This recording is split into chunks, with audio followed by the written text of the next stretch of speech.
Hezbollah क्या है? ये एक बहुत बड़ा और अहम सवाल है, क्योंकि जब भी इज़राइल और फ़िलिस्तीन की जंग होती है तो हिज़्बुल्लाह का भी चर्चा होता है। और इज़राइल आखिर इसको अपना सबसे बड़ा दुश्मन क्यों मानता है? और इज़राइल जितना हमास जैसे छोटे बड़े ग्रुप से नहीं डरता, उतना हिज़्बुल्लाह से क्यों डरता है? और अगर अभी हो रही इस जंग की बात की जाए तो इज़राइल की जंग भले ही हमास से हो रही है, लेकिन इज़राइल की सबसे बड़ी टेंशन हिज़्बुल्लाह ही है, क्योंकि इज़राइल को ये लग रहा है कि कहीं इस जंग में हिज़्बुल्लाह ना टूट पड़े। इसलिए क्योंकि अगर हिज़्बुल्लाह आगे आया तो ये जंग सिर्फ एक जंग नहीं रहेगी, बल्कि वर्ल्ड वॉर में बदल जाएगी। इज़राइल को हिज़्बुल्लाह से डर और दुश्मनी कितनी ज़्यादा है, आप इस बात को इस तरह से समझ सकते हैं कि कुछ दिन पहले ही जब हमास ने इज़राइल के ख़िलाफ़ जंग शुरू किया, तो जंग शुरू होने के बाद अमेरिका और यूके वगैरह ने इज़राइल से अपनी दोस्ती निभाते हुए इज़राइल के बीच के समंदर पर अपने लड़ाकू जहाज़ भेजना शुरू कर दिए।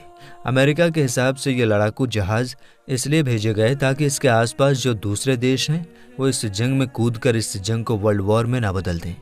हालांकि दोस्तों, अमेरिका की तरफ से ये तो सिर्फ दिखावा था, बल्कि ये लड़ाकू जहाज़ सिर्फ हिज़्बुल्लाह के लिए भेजे गए थे, ताकि हिज़्बुल्लाह को डरा कर यह बता दिया जाए कि तुम जंग में कूदने की कोशिश मत करना, क्योंकि अगर तुम इस जंग में कूदे तो अमेरिका पहले से ही इज़राइल की मदद के लिए यहाँ पर मौजूद है।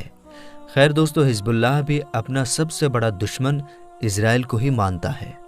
अगर इतिहास में देखा जाए तो हिज़्बुल्लाह का मकसद है इज़राइल को ख़त्म करके मिडल ईस्ट में मौजूद वेस्टर्न ताकतों को भी इस इलाके से भगा दिया जाए।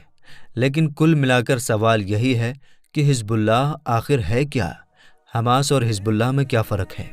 अगर हमास फ़िलिस्तीन के इलाके गाज़ा पट्टी में रहता है तो आखिर ये हिज़्बुल्लाह कहाँ रहता है? और इज़राइल और हिज़्बुल्लाह की ये दुश्मनी कितनी पुरानी है? और ये एक दूसरे को ही अपना सबसे बड़ा दुश्मन क्यों मानते हैं? और क्या हिज़्बुल्लाह का ये दावा भी सच है कि उसने इज़राइल को बहुत बार हराया है?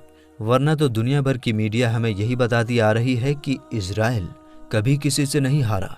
तो चलिए आज की इस वीडियो में हम अपने इन्हीं सारे सवालों का जवाब आसानी से समझते हैं। तो दोस्तों, आपको हिज़्बुल्लाह के बारे में जानने से पहले लेबनान देश के बारे में जानना होगा, जो दुनिया के नक्शे में यहाँ पर मौजूद बड़ा ही छोटा सा देश है। ये ज़्यादातर अपना बॉर्डर तो सीरिया के लिए खुला रखता है, जबकि अगर आप लोग उत्तर की तरफ देखें तो पूरे इलाके पर ही इज़राइल मौजूद है। हालांकि इस देश की खूबसूरती के साथ साथ इसका हज़ारों साल पुराना इतिहास भी बहुत ही दिलचस्प है, लेकिन इस देश के सरकारी सिस्टम दुनिया के बाकी देशों से अलग है। इस देश में ऐसा सिस्टम पाया जाता है जो दुनिया के किसी और इलाके में शायद ही देखने को मिले। अगर आप लोग पिछला इतिहास देखें तो मिडल ईस्ट के कई इलाकों के साथ साथ लेबनान का ये छोटा सा इलाका भी कई सदियों तक हुकूमत उस्मानिया के अंदर था।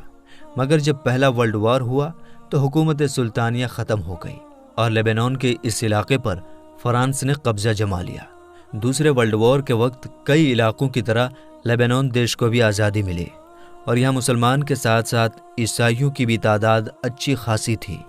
इसलिए आज़ादी के बाद ही इस देश में बहुत ही दिलचस्प सरकारी सिस्टम लागू कर दिया गया कि इस देश का हमेशा जो राष्ट्रपति होगा वो एक ईसाई होगा, जबकि जो प्रधानमंत्री होगा वो शिया होगा और पार्लियामेंट का जो सदर होगा वो हमेशा एक सुन्नी मुस्लिम होगा। और ये सरकारी सिस्टम लेबनान में अभी तक लागू है। भले ही ये बात अलग है कि इसमें थोड़े बहुत बदलाव होते आ रहे हैं। 2020 में आई एक रिपोर्ट के मुताबिक इस देश में 37% सुन्नी मुस्लिम हैं और 30% शिया मुस्लिम। कुल मिलाकर मुस्लिम 67% और ईसाई 32%, जबकि 1% यहाँ ऐसे भी लोग हैं जो इस्लाम और ईसाइयत के अलावा किसी और धर्म को मानते हैं। और इसी 1% के अंदर मुसलमानों के ही दूसरे छोटे बड़े ग्रुप भी शामिल हैं। और इसे लेबनान देश में ही मौजूद है वो हिज़्बुल्लाह, जिसको इज़राइल अपना सबसे बड़ा दुश्मन मानता है। और हिज़्बुल्लाह भी हमेशा इज़राइल को मिटा देने की कस्में खाता रहता है।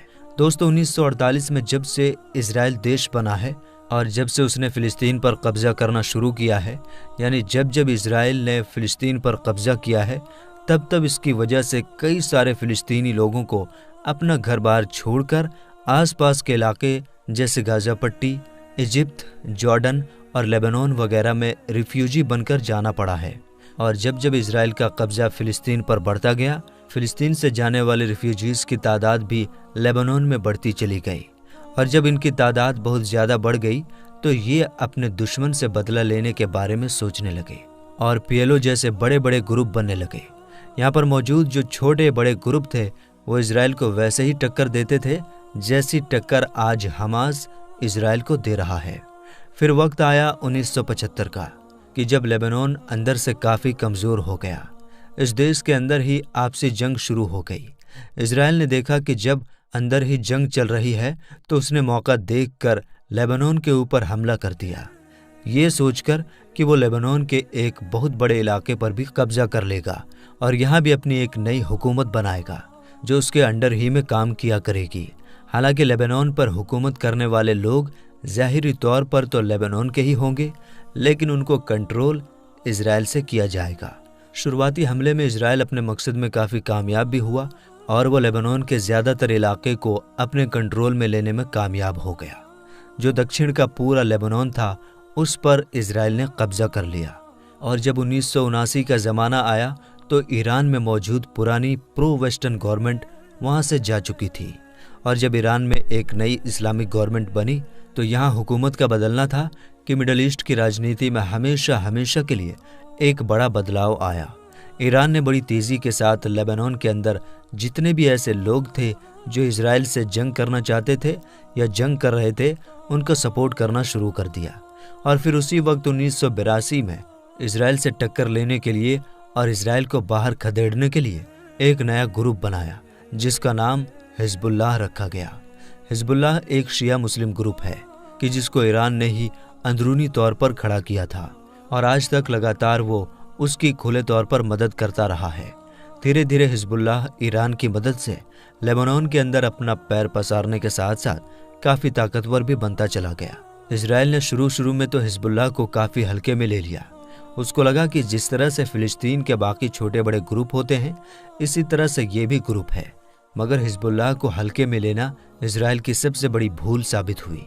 हिजबुल्लाह ने सबसे पहले तो अमेरिकी और फ्रांसीसी फौजियों को लेबनान छोड़ने पर मजबूर किया जो काफ़ी लंबे वक्त से शांति कायम कराने के बहाने वहाँ पर रुके हुए थे।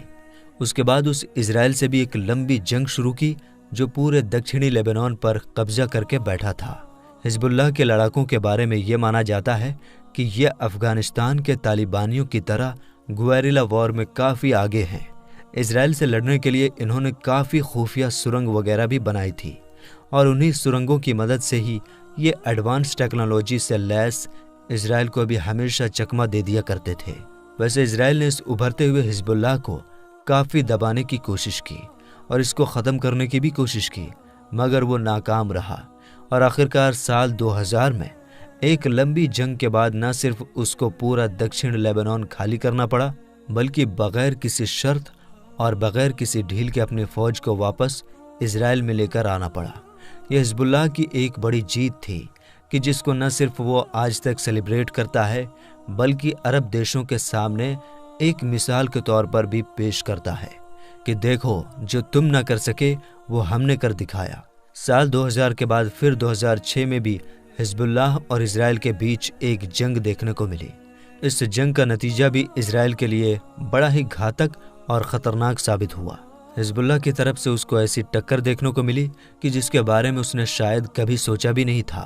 2006 में होने वाली इस जंग को भले ही कुछ लोग बेनतीजा मानते हों, मगर जो हिजबुल्लाह है वो हमेशा इसको अपनी बड़ी जीत के तौर पर देखता है।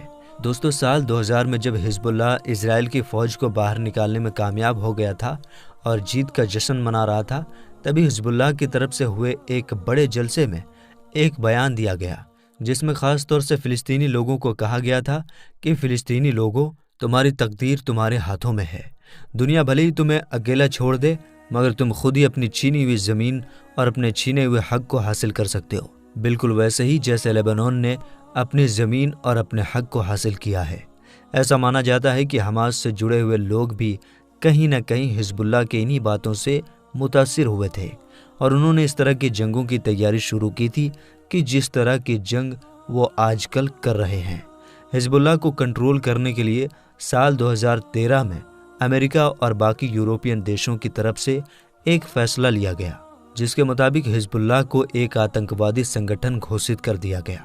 मगर इसका हिजबुल्लाह के ऊपर कोई असर नहीं पड़ा और इजराइल के लिए परेशानी की बात यह है कि हिजबुल्लाह कोई छोटा मोटा ऐसा ग्रुप नहीं है कि जिसके पास सिर्फ फाइटर्स हैं और उनको आतंकवादी घोषित कर दो तो वो पूरी दुनिया से कट जाएंगे, बल्कि हिजबुल्लाह तो आज के ज़माने में पूरी एक पॉलिटिकल पार्टी है।